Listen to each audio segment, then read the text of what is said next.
Hello history buffs and welcome back to the channel. We have finally made it. We're about to finish our exploration into King Henry VIII's sixth and final wife.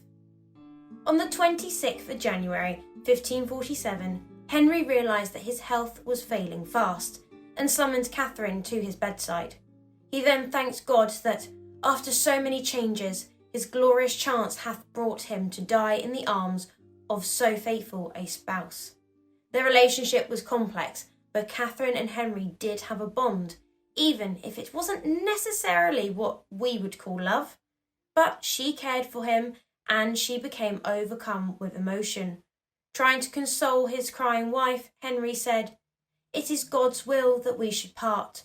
I order all these gentlemen to treat you as if I were still living still, and if it should be your pleasure to marry again, I order that you shall have £7,000 for your service as long as you live, and all your jewels and ornaments."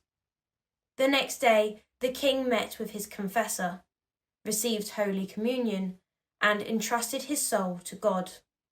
He then spoke with his daughter Mary, urging her to be a kindly figure and a loving mother to her brother, whom he described as a little helpless child. Mary, in tears, pleaded with him not to leave her an orphan so soon, but the king bid her farewell. On the same day, a warrant for the Duke of Norfolk's execution was prepared, but the king, too ill to sign it, left Norfolk imprisoned in the Tower for 6 years before he was eventually released to serve another Tudor monarch. King Henry VIII died on the 28th of January 1547. His death was not announced publicly for 3 days, but Queen Katherine, now Queen Dowager, was told immediately. On the 14th of February, the king was laid to rest. The late king's body was transported in a coffin on a richly adorned chariot, covered with a cloth of gold and topped with a wax effigy of the king dressed in velvet and jewels. The procession was led by the lords of the council and the king's guard, followed by the king's riderless horse.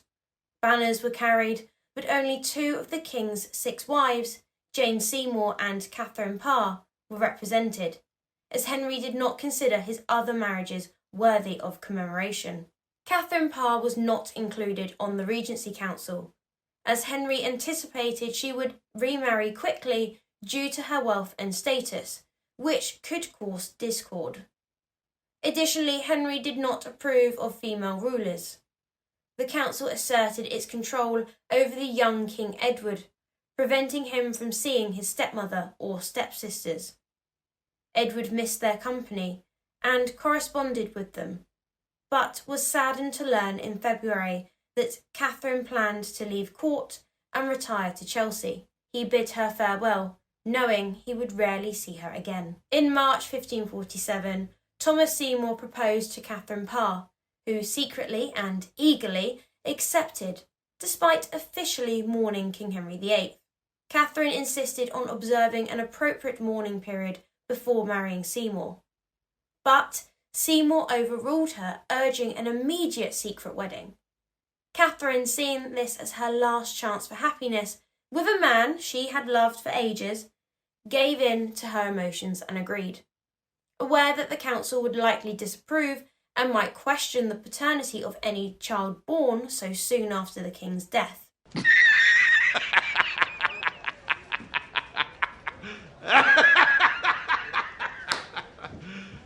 Are you serious? I mean, let's be honest, that's not happening.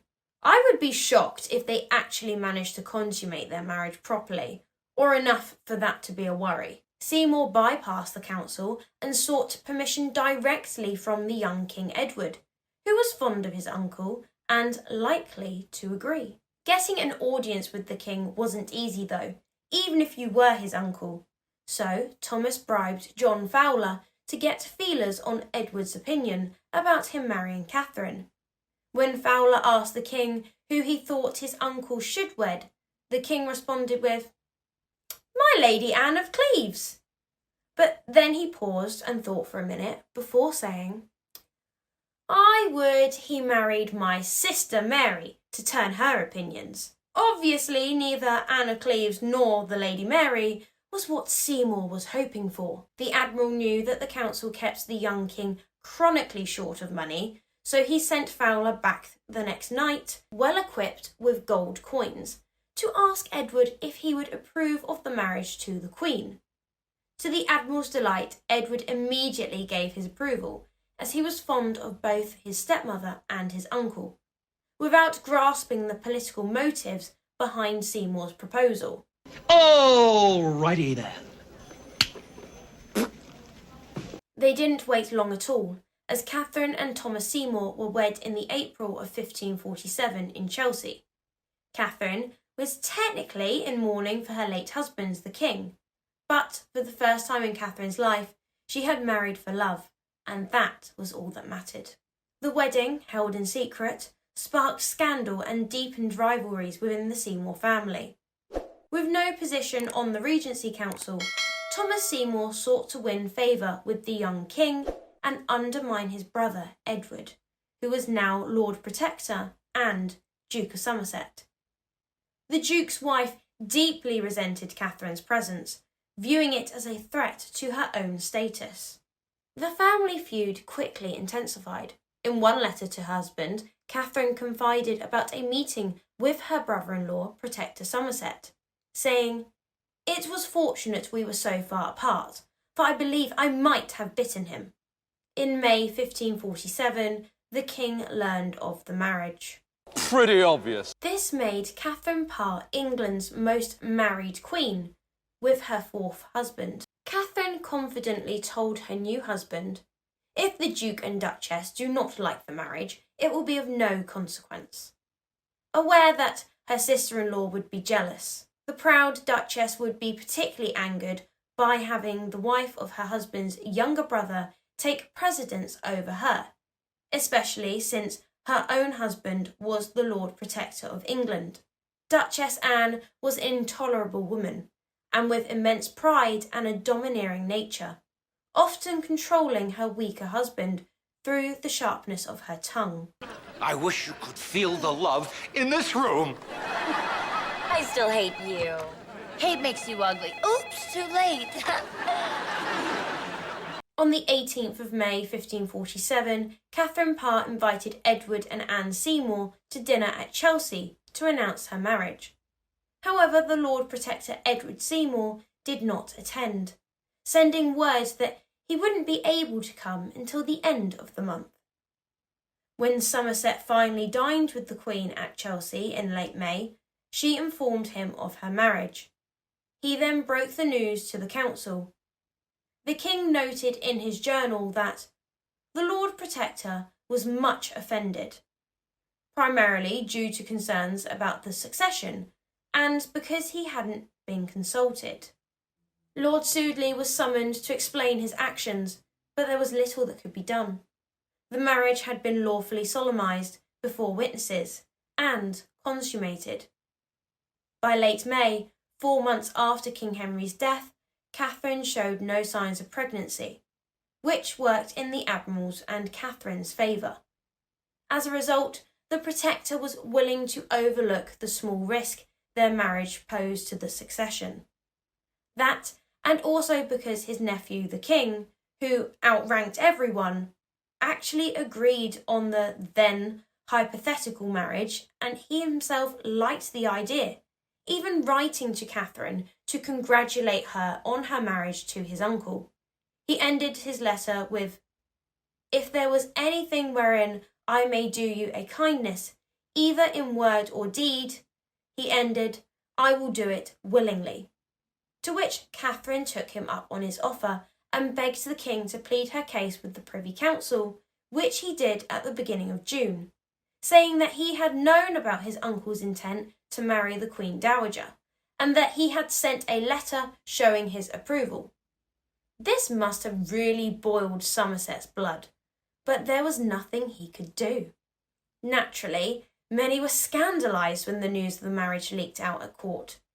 None more so than Lady Mary, whose respect for Catherine Parr was instantly shattered.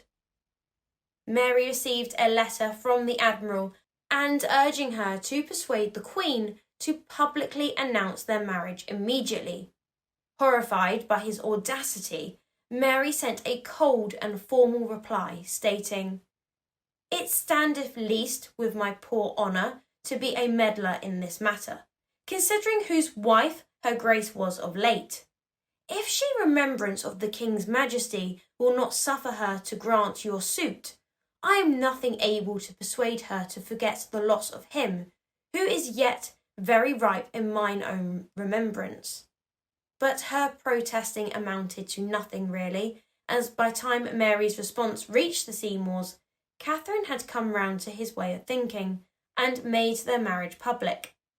All it did was dampen the relationship between Mary and Catherine, that had once been quite strong. Concerned for her sister Elizabeth's moral safety, Mary warned her against associating with their stepmother Catherine, whom she saw as wicked. Despite Mary's warnings, Elizabeth, fond of Catherine and aware of the Admiral's influence, responded diplomatically, agreeing with Mary's distress over the situation, but suggesting that they should make the best of what we cannot remedy. Although Catherine had married a baron, she was still entitled to the privileges of queenship and requested the traditional queen's jewels from the treasury. Legally, she had the right to wear them until King Edward had a consort. However, the Duchess of Somerset, who believed the jewels should be hers as the wife of the Lord Protector, saw this as an opportunity for revenge. She pressured her husband to deny Catherine's request, ensuring the jewels would not adorn her sister-in-law. In June 1547, Katherine Parr returned to court, still frustrated about not receiving her jewels. When she arrived, the Duchess of Somerset confronted her. Catherine, insisting on the respect due to her rank, commanded the Duchess to carry her train, a duty of great honour. The Duchess, feeling insulted, refused, saying it was unsuitable for her to submit to perform that service for the wife of her husband's younger brother. The cheek, the nerve, the gall, the audacity and the gumption. Catherine silently endured the slight, but did not forget it. Anne Stanhope's dislike for Catherine was obvious. Catherine received a letter from the Lord Protector informing her that she could not have the jewels, which infuriated her. She calms down only to inform her husband of the news. "My lord, your brother hath this afternoon made me a little warm. It was fortunate we were so much distant, for I suppose else I should have bitten him. What cause have they to fear, having such a wife? It is requisite for them to pray continually for a short despatch of that hell. Tomorrow, or else upon Saturday, I will see the king, when I intend to utter all my choler to my lord your brother, if you shall not give me advice to the contrary." But she never did act on this, so either she changed her mind, or Thomas warned her against such an action. On the 25th of June 1547, King Edward wrote to Catherine assuring her that she need not fear any further consequences regarding her marriage to Sudeley. He promised her, "I will so provide for you both that it hereafter any grief befall, I shall be a sufficient succour to your godly and praiseable enterprises." The king took great pleasure in considering himself the instigator of a marriage that brought joy to his stepmother and his favourite uncle, although he was unable to further assist them, such as restoring Catherine's jewels. The knowledge of his goodwill provided comfort to the Queen. Edward made an effort to write when possible, and sent messages of goodwill when he could not. In return, the Admiral discreetly provided him with pocket money, which the Protector had been withholding. This generosity only deepened Edward's gratitude, and the Admiral hoped that when the time came to propose a marriage between the King and Lady Jane Grey, Edward would be more receptive. This was part of the reason why Thomas had bought Lady Jane's wardship in the first place. In November 1547, Katherine Parr's second book, Lamentations of a Sinner, was published. Catherine had waited until after Henry VIII's death to publish her book for safety reasons, as she needed to be cautious about her theological views while Henry was still alive. It was around this time that Catherine invited Elizabeth to join her household at Chelsea, recognising that Elizabeth was unhappy at court, where she was subjected to strict ceremonial requirements and felt isolated. And on that note, that's where I'm going to leave today's video. I hope you guys enjoyed today's video. If you did, then please make sure you like and subscribe, and make sure you turn that notification bell on so you never miss a video. But until the next one, have a wonderful day.